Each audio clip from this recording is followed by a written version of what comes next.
Vamos a conversar de inmediato con el doctor Walter Gutiérrez Camacho, defensor del pueblo, varios temas importantes. Bienvenido, gracias por estar con nosotros. Raúl, buenos días. Fernando, buenos días. Lo primero que quiero plantearle es un poco cómo está la situación de la Defensoría del Pueblo, en términos de presupuesto, en términos de cuánto la siguen o no la siguen, cuán vigente en realidad encuentra usted que está la Defensoría del Pueblo. Y empecemos por el tema de los trabajadores y del presupuesto, es decir, en general pareciera que nos hemos estado olvidando de la Defensoría del Pueblo. Denos un poco una idea de esto. Bueno, le puedo dar algunas cifras, pero yo quisiera empezar subrayando que el principal capital de la Defensoría del Pueblo son los trabajadores, los profesionales, que tienen una gran calidad profesional y además un enorme compromiso con la tarea que realizan. La gran mayoría, yo he encontrado, como alguna vez lo dije, me parece en este mismo programa, la gran mayoría tiene un compromiso con el país a partir de las funciones que cumple. Sin embargo, en efecto, la Defensoría tiene un presupuesto de 59 millones, de los cuales el 85% se va en gastos de planilla. El 3.67% se va en servicios y el 2 y algo por ciento es para nuevas supervisiones o nuevos proyectos.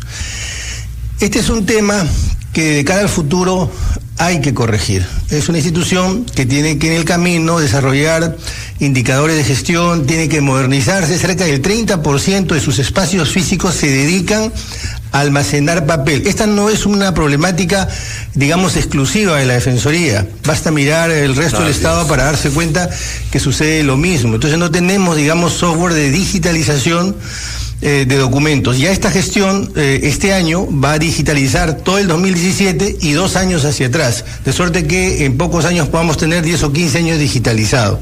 Y también vamos a implementar algunos software de gestión.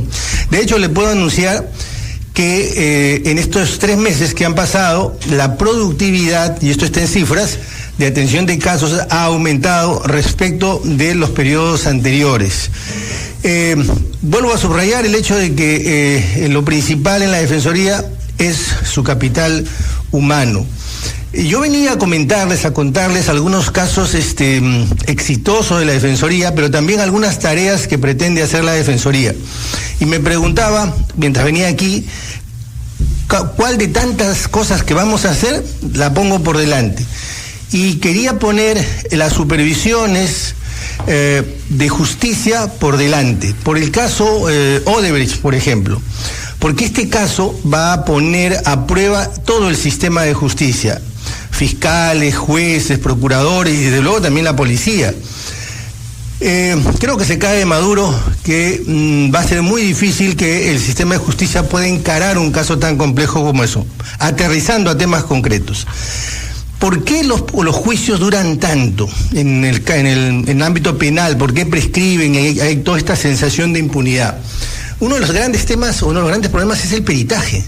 Se necesita cientos de peritos, tanto en número como en especialidad, y apenas tenemos decenas de peritos. Entonces, un buen penalista hace de las suyas, evidentemente, porque al final del día, en un proceso, el corazón del proceso es la prueba. Y la prueba se sustenta en base científica, esto es, en peritajes. Este proceso que se viene es un proceso... El proceso de Odebrecht, dice usted, ¿no? Es un proceso complejo, de grandes dimensiones. Y yo he estado en el norte, no voy a precisar porque no quiero afectar a personas puntuales, pero en el norte, donde hay determinadas regiones, hay fiscalías de lucha que combaten el crimen organizado, en espacios que son apenas más grandes que un baño, despachan 3 fiscales. Fiscales que deberían ser los funcionarios top de la Defensoría por la tarea que tienen que realizar. Entonces, esa es la realidad. En el último CADE, el presidente de la República dijo: tenemos un poder judicial vetusto y sin un poder judicial moderno no vamos a poder ser un país desarrollado. Es verdad. porque no va a haber inversión, porque no va a haber lucha contra la corrupción, porque no va a haber inseguridad, seguridad ciudadana, porque no vamos a poder formalizar el país. El presidente ha dado algunos pasos, pero hay que ser consecuentes con esos pasos. Este acuerdo por la justicia no simplemente debe ser una presentación. No se puede dejar, aunque es por muy competente, que de hecho lo es la ministra, no se puede dejar solo en manos de la ministra de Justicia. Este es un tema de Estado y tiene que ser liderado desde el vértice del poder. ¿Qué va a hacer la Defensoría, Fernando, Raúl? Vamos por primera vez a hacer supervisiones nacionales sobre el servicio de administración de justicia. Si convenimos que la justicia es un servicio público, y de hecho lo es, básico, entonces nada impide que la Defensoría lo supervise, que genere información. Ahora, ¿por qué esas supervisiones no se realizan al interior mismo del Poder Judicial, desde las altas autoridades hacia abajo? En realidad, desde luego, todas las instituciones deberían autosupervisarse, y además todas las instituciones tienen también, a partir del Sistema Nacional de Control, un control de la gestión del presupuesto y la administración. Y también tienen un control en lo que se refiere a el manejo, digamos, de la función jurisdiccional.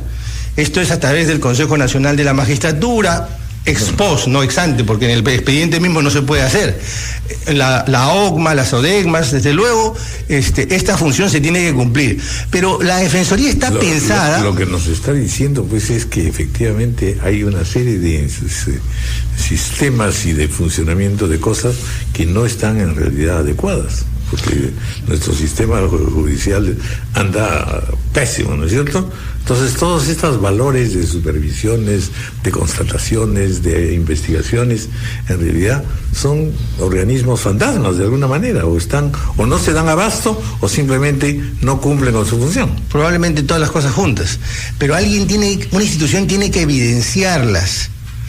Yo quiero contarle en breves segundos un caso de éxito, por ejemplo, de la Defensoría. El último acto de Saavedra fue aprobar el Plan Nacional Bilingüe, que beneficia a 1 millón de personas, además de las más vulneradas.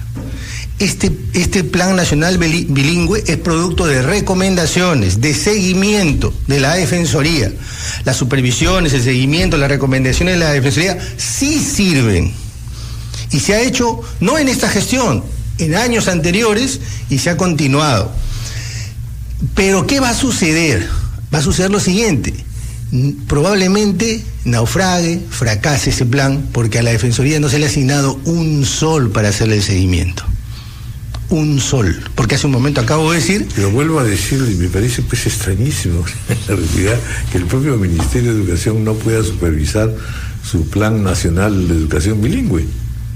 Lo acaba de implementar, todavía no podríamos... Eso es tan antiguo, en la época que yo trabajaba en el Ministerio de Educación, así que no me diga que acaban de implementarlo. Décadas se viene trabajando sobre eso, y me parece tan extraño que tenga que ser una entidad respetable, pero en el fondo ajena al tema, que la que tenga que decir cómo está caminando este asunto.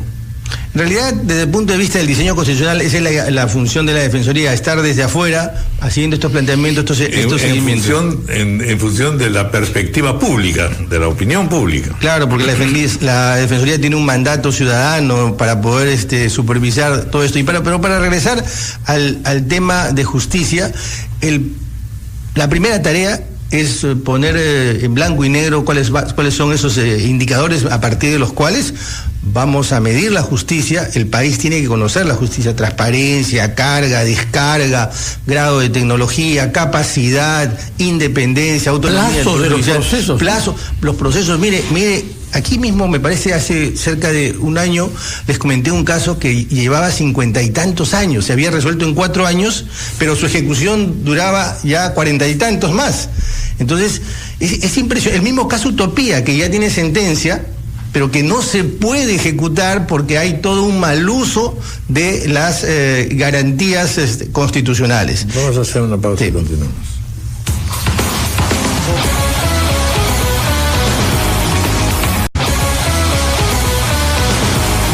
Encontramos tenemos pues una situación compleja y deplorable en casi todas las miradas que se dan sobre el Estado. ¿Cuáles son las tareas urgentes que la Defensoría piensa implementar más allá de lo que hasta ahora se ha venido haciendo? Porque todo esto que usted nos señala exige ya no solo presupuestos, sino también saber cuáles van a ser las líneas de acción y cuáles debieran ser estas líneas de acción que se respeten y que se acepten a nivel de los organismos del Estado. A ver, en primer lugar, la primera tarea hacia adentro es la eficiencia. La Defensoría gasta más de 2 millones en alquiler de locales, eso es inaceptable.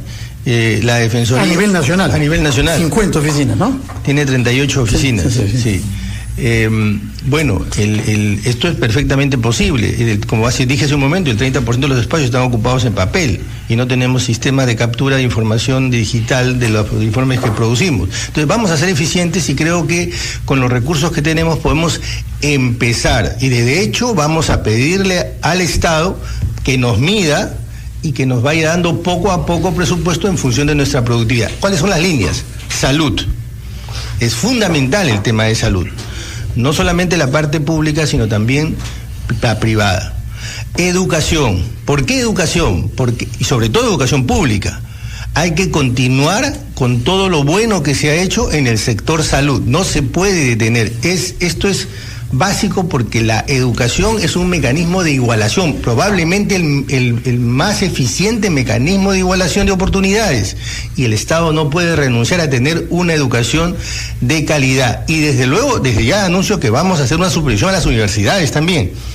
La Defensoría va a supervisar la calidad de las universidades. Justicia. Vamos a retomar el tema de la supervisión también de las comisarías, porque esto tiene una relación directa con la seguridad ciudadana. En todos estos casos no se trata de levantar o señalar con el dedo y decir que tal o cual es ineficiente o tal o cual es corrupto. Ese es un expediente fácil, no lo vamos a hacer. Aquí lo que se trata es de generar información a partir de la cual se puedan hacer recomendaciones y a partir de la cual se pueda implementar políticas que luego la Defensoría monitoreará. Pero, por ejemplo, sabemos que hay unos temas de fondos que nos confirmarán con datos ustedes, sí. Pero sabemos, sobrecarga de los procesos, en gran parte debido a un exceso de procesos de poca monta por jubilaciones, en los que el Estado tercamente no se quiere allanar, prolongando estos casos ante ciudadanos que están pidiendo aumentos de jubilaciones de 100 o 200 soles al mes. El tema de justicia es un tema que lo conozco más o menos, o tengo casi 30 años metidos en el tema de justicia. La sobrecarga tiene que ver con 3 o 4 razones. La primera de ellas, lo he dicho en este Acuerdo Nacional de la Justicia, es que no se puede demandar con tanta facilidad. Hay que restringir eso. En la noche hay un duende que abre la llave de la justicia que se llama abogado. Hay que restringir eso. Eso no es posible. Eso no sucede en ningún país del mundo, que el abogado pueda impunemente generar demanda chatarra, demanda frívola. Eso es en primer lugar. ¿Cómo puede restringir eso? ¿Qué casos, por ejemplo, puede usted restringir? Lo que yo creo es que si un abogado promueve una causa que él sabe que es frívola, que es simplemente para dilatar, ese abogado debe ser sancionado severamente y eventualmente sacado del sistema, como en cualquier parte.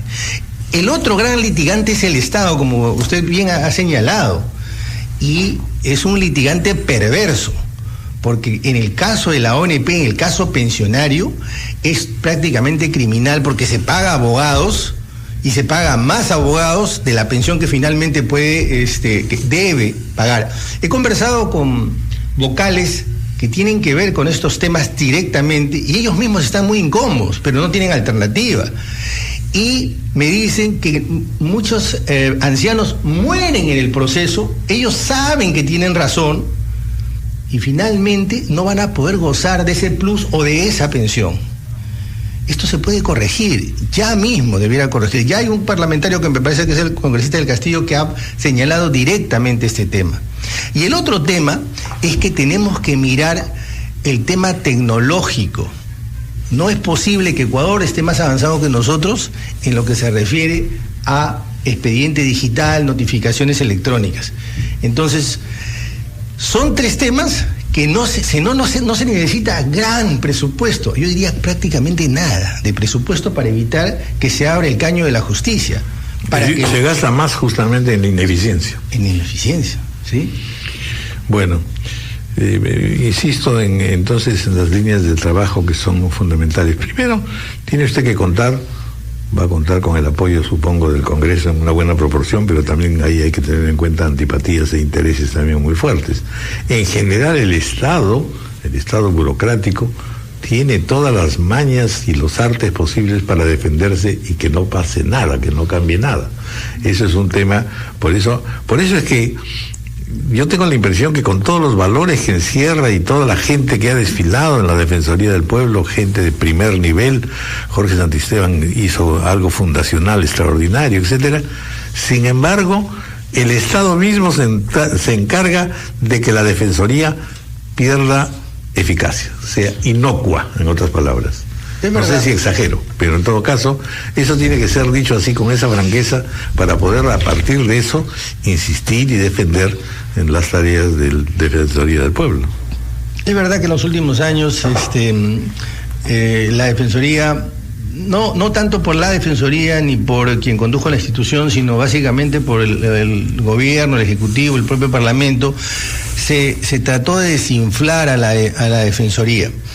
Y se dejaron de lado algunas líneas de trabajo como la que estoy señalando. Esto de ninguna manera quiere decir que se va a dejar de lado, por ejemplo, el tema tan importante como conflictos sociales, o temas como medio ambiente, o lucha contra la violencia contra la mujer. Son temas que tienen que ratificarse. La Defensoría, por definición, es incómoda y va a seguirlo siendo.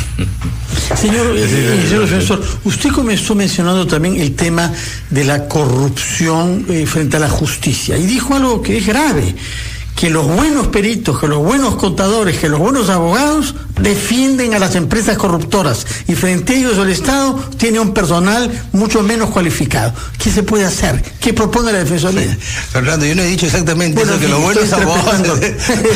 Bueno, en fin, no he sido tierno con los abogados, reconózcalo.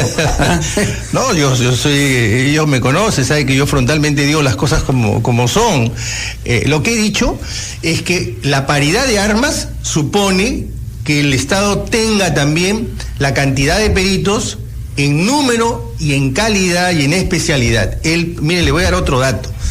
El Estado no está en condiciones de hacer peritajes sobre audios.